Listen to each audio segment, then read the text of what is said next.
Good evening, everyone. This is live on Facebook and it's being recorded. And we now present Vayishlach. Did Dina's brothers go too far? And I think it's very important, before we go any further, to present a brief summary on the parasha, because Vayishlach contains many different aspects, and just to get a sense of where we are. So Jacob's been away for 20 years with Uncle Laban. He comes back to the land of Israel, and he knows that he's going to have to confront his brother.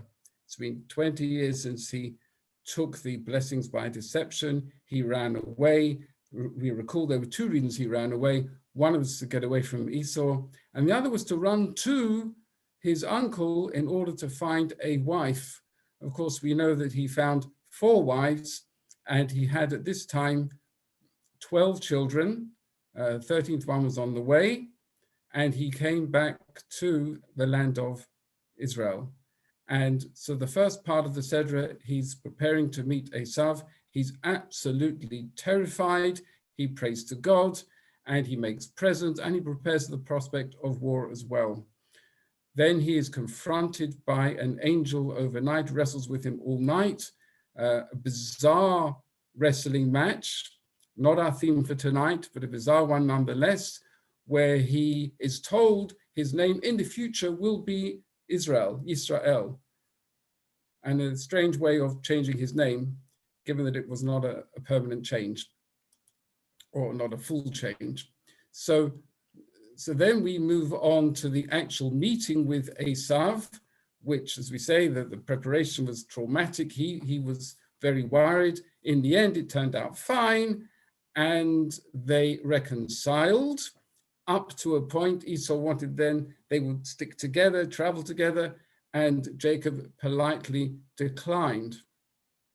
Now, what happened after that is that he made his way a bit further, came to a place called Sukkot, where he lived for a while. Some say it was as long as even 18 months. And he set up pens for his cattle there, Sukkot for his cattle, a house for himself. And then he moved on to Shechem. Shechem, he bought a field. And then we had the whole story of Dina. Dina was kidnapped by Shechem, the man. This is a bit confusing. The town is called Shechem, but there's a young prince called Shechem. His father was Chamor, which means donkey, but never mind. She was taken by Shechem, the man, and raped and held against her will. And we'll be coming back to that story in a moment. When that story is over, Yaakov is told by God to move on to Beit El and to fulfill his vow. It's actually a critical point. Fulfill the vow you said when I appeared to you in the dream all those years ago, that if I bring you back to the land, you'll come back to Beit El and make an altar and so on. Well, he's been back in the land a while and taking his time. And one wonders, and some commentaries speculate, that the tribulations that he faced on returning to the land might have been something to do with the fact that his vow was delayed. Be that as it may, he made his way to Beit El. On the way, we're told that Devorah, his mother's servant, passed away, and he had her buried there. And then he made his way to Beit El, as we said,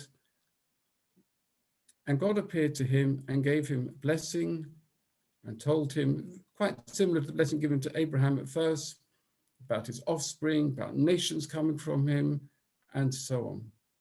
Following that, he suffers the tragic loss, childbirth, of Rachel, his beloved wife, and she is buried on the road to Bethlehem. And we're told that this is the this is the burial place until this very day. And today, of course, we can go there to her burial place, Kever Rachel. Following that, there's a strange incident. Reuven upsets his father's private life. The Torah says that he lay with Bilhah, one of the father's servants, as if to say to the father, Rachel's gone, Leah is your main wife. But many authorities say that he didn't actually lay with Bilhah, but he rather rearranged everything, and that was enough, considered as if. Be that as it may, Jacob finally comes to his father Isaac. All this time he's back in the land, he hasn't yet come home. Now he does come home, and we're told that Yitzchak passes away. This is not in chronological order, because we can do the calculations that even after the sale of Joseph, which is recorded in next week's Sedra, Yitzchak was still alive. But nonetheless, it is recorded here just to keep things neat, to finish one subject before moving on to the other. And the Sedra closes with a very long portion, Shishi and Shvi, about the genealogy of Esau, as if to say, well, let's deal with that, and then we'll get on to the main subject of the rest of the book of Bereshit, which is, of course, Jacob, Joseph, and brothers, and so on. And we'll come to that, please God, next week. Back to tonight. So I want to just first mention the theme of Jacob being very afraid before confronting Esau. He was very afraid, it says, and he distressed. And we'll see this a bit later. Rashi says he was afraid that he might be killed, and he was distressed that he might come to kill. If it came to blows with Esau, and only one of them was going to survive, either result he was not happy with. We'll come back to that in a moment. Let's do a brief summary of the Dina story. So Dina, as we said, was kidnapped, raped by Shechem, the prince, who obviously was the darling, we're told actually was the darling in his father's household, could do no wrong. And he said to his father, I'd like to have her for a wife. So father and son, off they go to Jacob and family to make marriage proposals. By the time they arrive, the news is out, what has happened, and the family is completely outraged at what has happened. And the father and son, the father says, my son wants to marry your daughter, and we can enter an alliance here. All the sons and daughters can marry each other. We'll have one big happy family. We'll trade with each other. The land is yours. Only good can come of this. And the son interjects, yes, whatever you pile on me, whatever dowry you want, that's fine. Only with pleasure. And we're told that the sons answered, B'mirma. Mirma means deception. We've met this word before. Jacob deceived his father, B'mirma. We'll keep that in mind. And then they proposed. We're very happy to go ahead with this arrangement. Just one thing, we want all the men to be circumcised, because it's unthinkable that we would enter into any kind of marriage arrangement with anyone who's not circumcised. So they agreed. They took it to the townsfolk. The townsfolk agreed. They were circumcised. And on day 3, the Torah says, B'yosam ko'avim, when they were in pain, Shimon and Levi, 2 of Jacob's sons, came and slaughtered the entire town, all the men, and took Dina, and then the brothers plundered the town. Jacob wasn't happy. Achartem oti, he said, you've made me look terrible. You've even caused me to be odious, like to smell. The same word is used, by the way, in Egypt later on. the people accused Moses of them looking bad because he asked them for them to go free, but that's besides the point. And you maybe look terrible in the eyes of the people, and they could attack me, we'll all be destroyed. And the sons turned round to him and said, oh, so we should leave our sister being treated like a harlot. And that's how the parasha finishes. And then it carries on. God says, go to Bethel. What are we to make of this? What is the Torah's judgment? And it's made stronger. The question is made stronger when we look, as we will do in a moment, at what Jacob says to Shimon and Levi at the end of his life. But first, I want to share something. If it comes up on the screen, and here it is. So our theme tonight, did Dina's brothers go too far? And the subtext to this is confronting difficult situations with no easy outcomes. So what I want to do is to sidestep the shir for the moment and to deal with some principles that Rabbi Sacks enumerates in his comments on this week's parasha. Here's the first. What's a dilemma? A dilemma is a situation in which there is no right answer. It arises in cases of conflict where whatever we do, we're doing something that in other circumstances we ought not to do. That's a dilemma between two not good choices.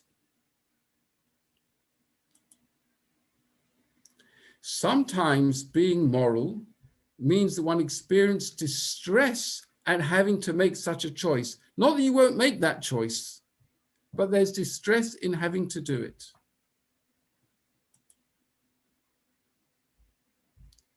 And he says, a moral system which leaves room for the existence of dilemmas is one that does not attempt to eliminate the complexities of the moral life.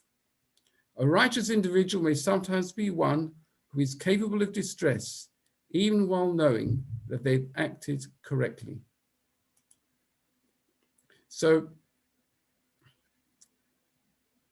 for example, when Jacob heard that Esau was coming to meet him with 400 men, Jacob was very afraid and distressed. And what did Rashi say? Afraid lest he be killed, distressed lest he be forced to kill. So we'll pause that for the moment. Just think about these things.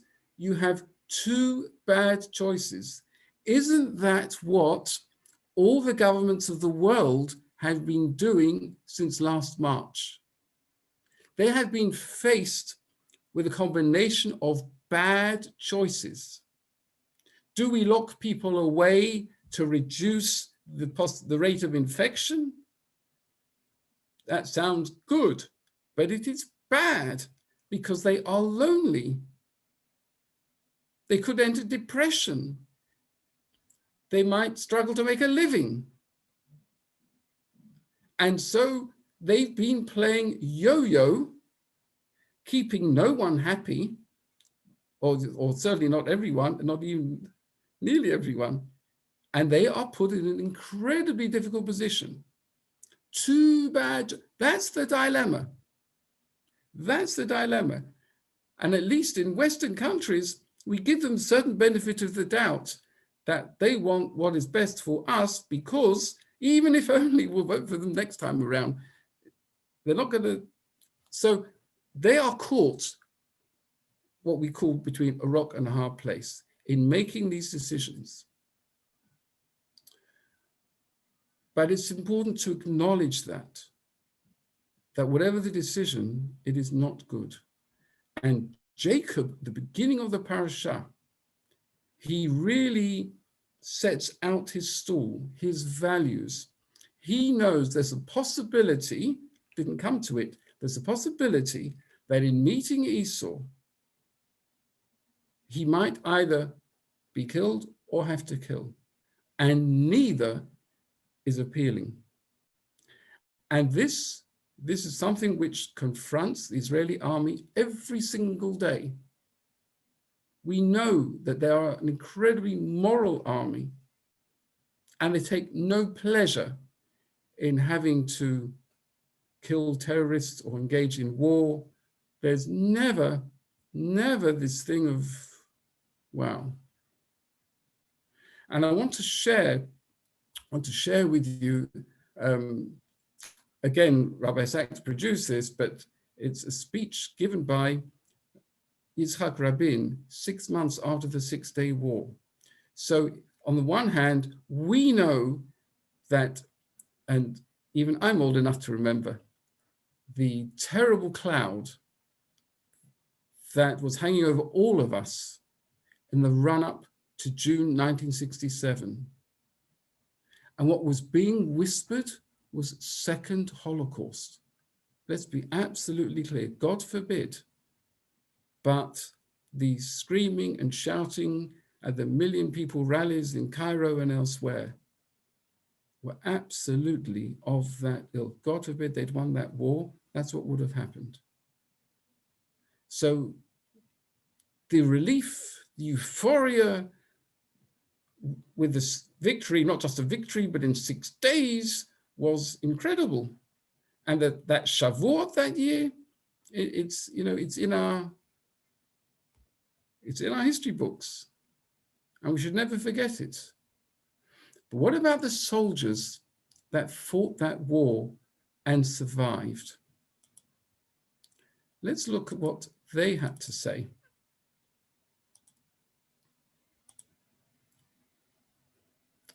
So Yitzhak Rabin made this speech about 6 months later.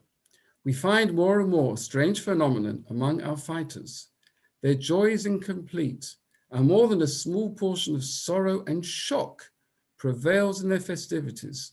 And there are those who abstain from celebration. The warriors in the front line saw with their own eyes not only the glory of victory, but the price of victory.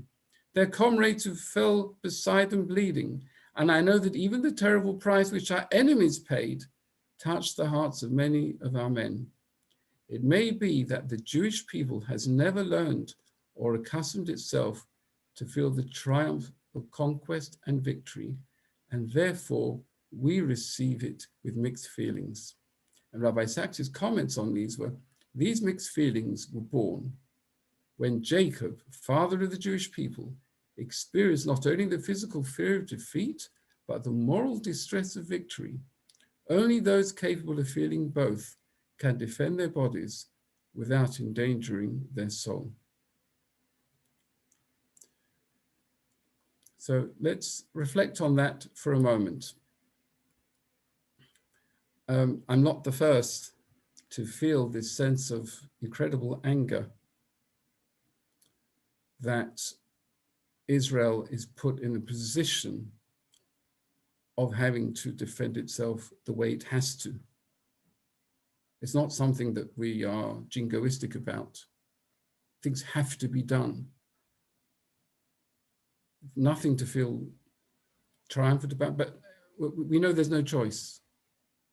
But I am angry that we're put in that position that our young men, instead of doing what we would like all young men to do, to grow up, to study, have a nice life, and that they're put through this thing where some of them will have to kill others in order for the country to stay alive. Two bad choices, but we know which, we don't want the one extreme. But nonetheless, it's not something that gives us pleasure. Now, feeding all of that in, how do we see what unfolded with the story of Dina and Shechem? And it wasn't a simple story either. Again, think about it for a moment.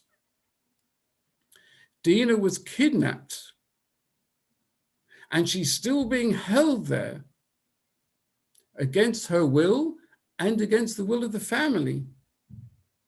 So it's very nice that father and son come to negotiate. But where's Dina? So for the family of Jacob simply to take what some might call, the high moral ground, and march there and say, we demand our sister back. It's never going to happen. Not only that, they get an absolute thrashing. They may have been strong and gung-ho and all the rest of it, but they're talking about a town.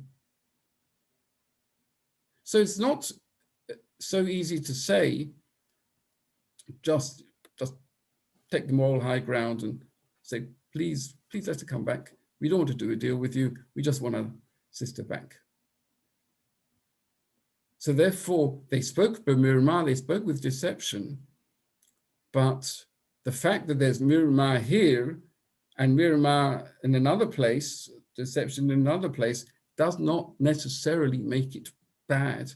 Maybe sometimes that's the tactic one has to use. But if so, why was Jacob angry with them? What's his pushback? What's his point? We need to understand that. So let's have a look at what unfolds.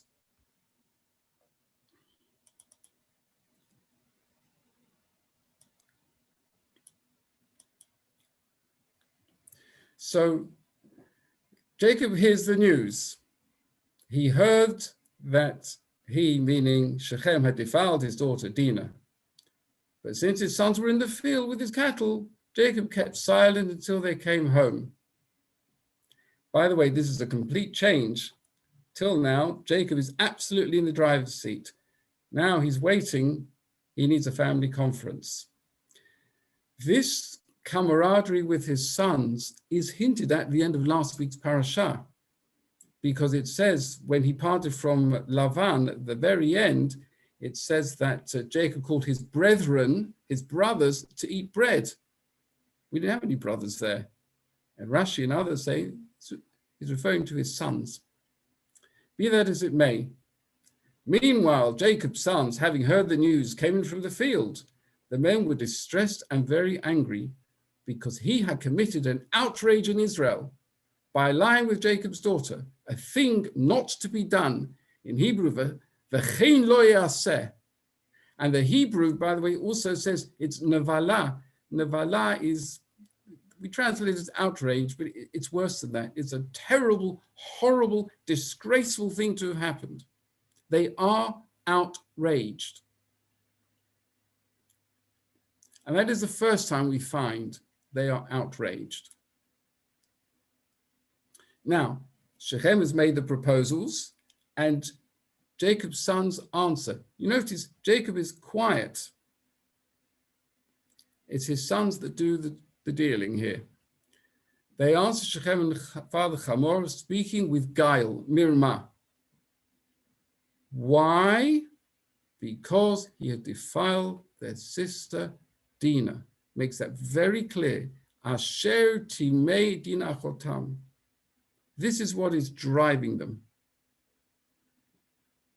So as we said, they made this deal, the circumcision, and then what happened? Bnei Yaakov. I'm sorry, I missed out one of the quotes. And of course, the quote that I've missed out is that Shimon and Levi attacked and killed them all. Why? Asher timu achotam, because they defiled their sister. Tremendous indignation. And again, it says the sons of Jacob came and they plundered the town. Why? Asher timu achotam, because they had defiled. In other words, they held the whole town guilty. Now, one presumes that Jacob was in the room when they had this discussion with Shechem and Hamor. He heard the deception. He must have gone along with it. Besides, his daughter's being defiled. It's not just their sister, it's his daughter.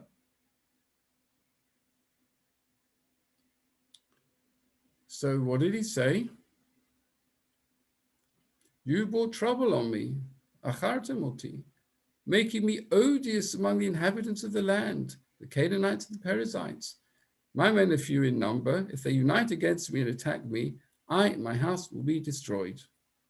And they answered, should our sister be treated like a harlot? And as we said earlier, the Torah says no more about it. So we ask ourselves, what does the Torah think? We know what Jacob thinks. And by the way, the fact that he's upset seems a little bit half-hearted. It's more pragmatic than anything else. I could get thrashed because of you.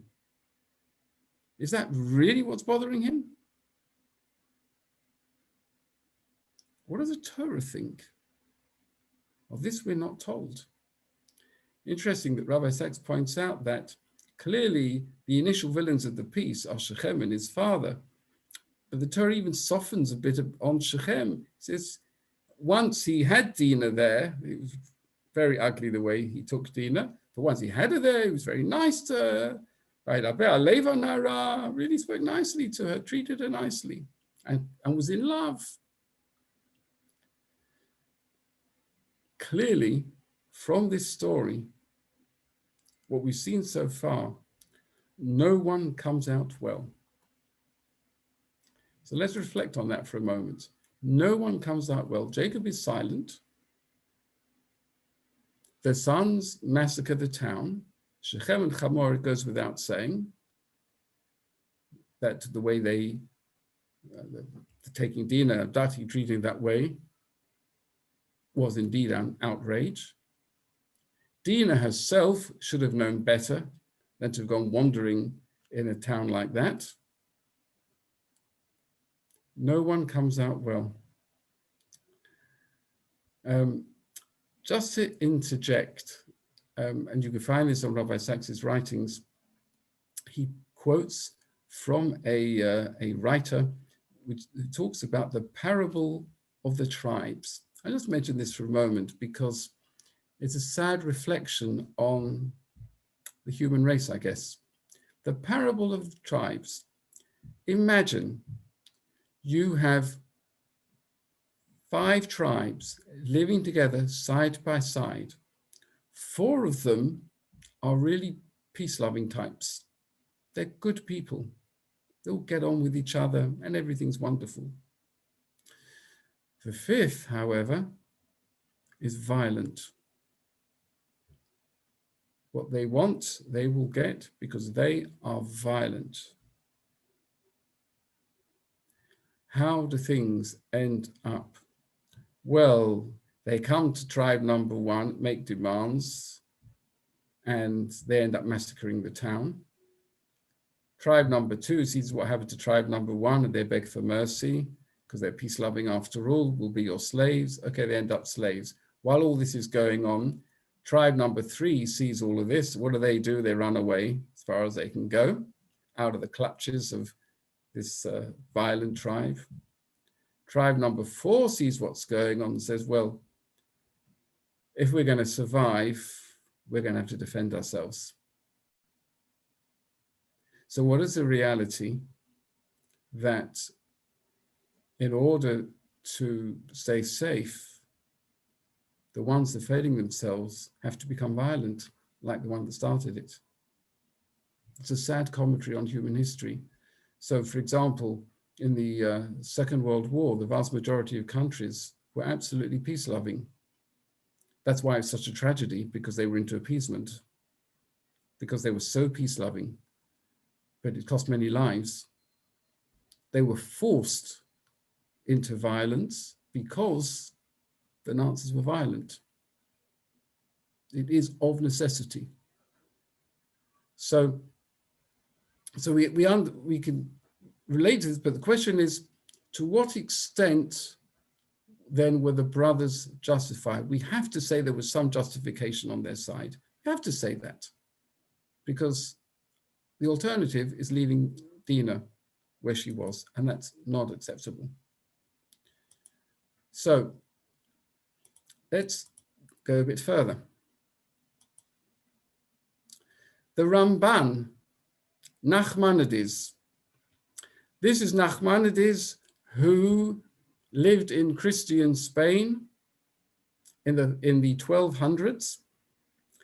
and had to flee for his life with well-known disputation, and he arrived in Jerusalem in 1267 and built a shul there, which is still known today as Beit Knesset HaRamban, the Ramban synagogue. This is what he had to say. To ask, if the intention behind Yaakov's son's proposal for the men of Shechem to undergo circumcision had been to kill them afterwards, why was Yaakov angry with them? Why did he curse the anger of only Shimon and Levi, as we'll see in a bit? The answer is the deception lay in their telling to circumcise every male. They didn't think the men would do so. But if they would indeed obey their prince and undergo circumcision, they would come on the third day when men of Shechem were in pain, and they would take their daughter from Shechem's house. What was the plan? Weaken them with the Brits, pounce on the town, rescue Dina, and that's it. And of that, Yaakov had no problem with that. But Shimon and Levi sought revenge, and they killed all the men of the city. Now, before we get to the next plate, the Ramban on this says something incredible, really incredible. He says, how could they kill the men of the city? They agreed, they undertook circumcision. Maybe they would return to Hashem. This is Ramban talking. They would return to Hashem and they'd be like the Nefesh Asher Asu v'Charan. You know, Avraham, before he left Haran to go to Canaan, brought people closer to God. Maybe this will be the result. How could they have done that? An implication is for Yaakov, Achartem oti, when he said you made me look bad, he didn't mean, oh, I look so bad. He didn't mean that. He meant that in the mission that we set ourselves, you set us back. We'll see this more in a moment. But one of the things that Yaakov was very concerned about is that they will be attacked. And what chance would they stand? And this is addressed right here, straight afterwards. The very next thing in the Torah, after the sons protested to Yaakov, oh, would you leave our sister as a harlot? God said to Yaakov, arise, go up to Bethel and dwell there and make an altar to the God who appeared to you when you were fleeing from Esav, your brother. And Yaakov said to his household and to all those who were with him, remove the foreign gods. They had plundered the town. Remove the foreign gods that are among you. And Rashi says, that's from the plunder of Shechem. Purify yourselves, change your clothes. We shall arise to go up to Bethel, and there I shall make an altar to God who answers me in my time of distress, who is with me on the way in which I went. Yaakov understood that the plunder was wrong, and that is a second factor. The first factor was they had killed people who were innocent, the way Ramban sees it, and now here there seems to be a second factor, and that is they helped themselves to the plunder. A commentary called the Netziv, a 19th century commentary, says that they erred terribly in taking the plunder, and he drew parallels with the commandment brought into Varim under similar circumstances. You don't take the plunder. And so they left it behind in Shechem. They gave Yaakov the foreign gods that were in their hands. That was in the plunder. They were idolaters after all. And all the earrings that were in their ears, they took them all out, and Yaakov buried them under the oak tree next to Shechem. They journeyed, and this is all consecutive verses. They journeyed, and the fear of God was upon the cities around them. They did not pursue after the children of Yaakov. Clearly, the Torah links the two. Very possibly, had they kept the plunder, the people would have pursued them and caused them great harm. Okay, so what have we said? Looks like Shimon and Levi overdid it a bit. And that is why Yaakov was so upset. He has this vision, which is an Avrahamic vision, which we'll see fully in a moment, how we conduct ourselves. And this would provide a setback. The way the Ramban puts it and uses in looking at Vayechi, what happens in Vayechi, Yaakov blesses the children. Jacob blesses the children before he dies. And he talks about Shimon and Levi, and he says, Klei Chamas mecherotehem. Klei Chamas, vessels of violence, or Chamas could mean stolen things. Are they stock in trade? What are they stolen? There's a shocking Rashi there. They've stolen the ways of Esav, says Rashi. And Yaakov says, that's not our way. If we have to use force, we use force. But to that extent, no. This is the way the Ramban puts it. So both in this week's parasha, Vayishlach, and also when Jacob actually more or less cursed his son Shimon and Levi, I will scatter them in Israel. Arur apam kiyaz. Their temper is cursed, it's too strong. I'm going to scatter them in Israel. What happened, of course, Levi did not have any territory, and Shimon got absorbed into the territory of Yehudah. They had to be dissipated somewhat, otherwise it's too concentrated and terrible things can happen. So now, we're confronted with a difficult question though. Hang on, the Torah, each time something happens in this story, when they speak to Hamor and Shechem, when they Mirmah, yes, with deception, but each time it makes the point, they were upset. Asher timu et achotam, they defiled their sister. Their sister, you know what? The most common word in the book of Bereshit, apart from Amar, I think is the word ach, which means brother or achot, sister, sibling. That matters. The question is, how much does it matter? So we know what happens in next week's parasha.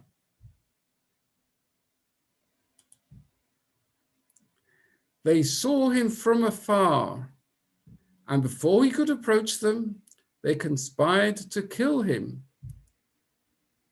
They said to each other, behold, here comes a dreamer. And one brother said to the other, let us kill him. Rashi asked the question, who are the speakers? They are Shimon and Levi, whom the father calls brothers. Vayomru ish el achiv, one brother said to the other, let's kill him. Joseph. So how much do we care about the dignity of our sibling? Well, sometimes. And so this is what Jacob had to say. Shimon and Levi are brothers. Their swords are weapons of violence. Let my soul not enter their plot. Let me not join their assembly, for they have killed men in their anger and maimed bulls as they please. The word, by the way, is ikru shor, and shor is thought to be a reference to Joseph. Cursed be their anger, for it is fierce, and their fury, for it is cruel. I will scatter them in Jacob and disperse them in Israel. The question is, why did Jacob wait to the end of his life? Why didn't he really condemn them outright at the time? And it's possible that he withheld judgment for a while until he saw prophetically what happened between them and Joseph. And he thought, these guys really do have a problem. So, what have we said tonight? Number one, A dilemma is a situation in which there is no right answer. You have to make a choice. There's no right answer. Number two, Jacob was put in the position, possibly, to kill or be killed when meeting Esau. And he was distressed at either. The brothers, in dealing with Shechem, the man, and Shechem, the town, we differentiate between the two. And there were three major problems with what they did. A, they killed innocent people who were not what we call today collateral damage. And by the way, you can't compare it when Israel has to raid Gaza, for example. The terrorists deliberately put citizens in harm's way, and they put Israel in an impossible position. That was not the case in Shechem. They took the spoils. Their brotherly concern was lacking elsewhere. They said they're brothers, but when it came to Joseph, that evaporated. And we are reminded, and the Ramban alludes to this, the Abrahamic mission, as stated in the Seder of Vayera. For I have singled him out, says God, that he may instruct his children and his posterity to keep the way of the Lord by doing what is just and right, in order that the Lord may bring about for Abraham what he has promised him.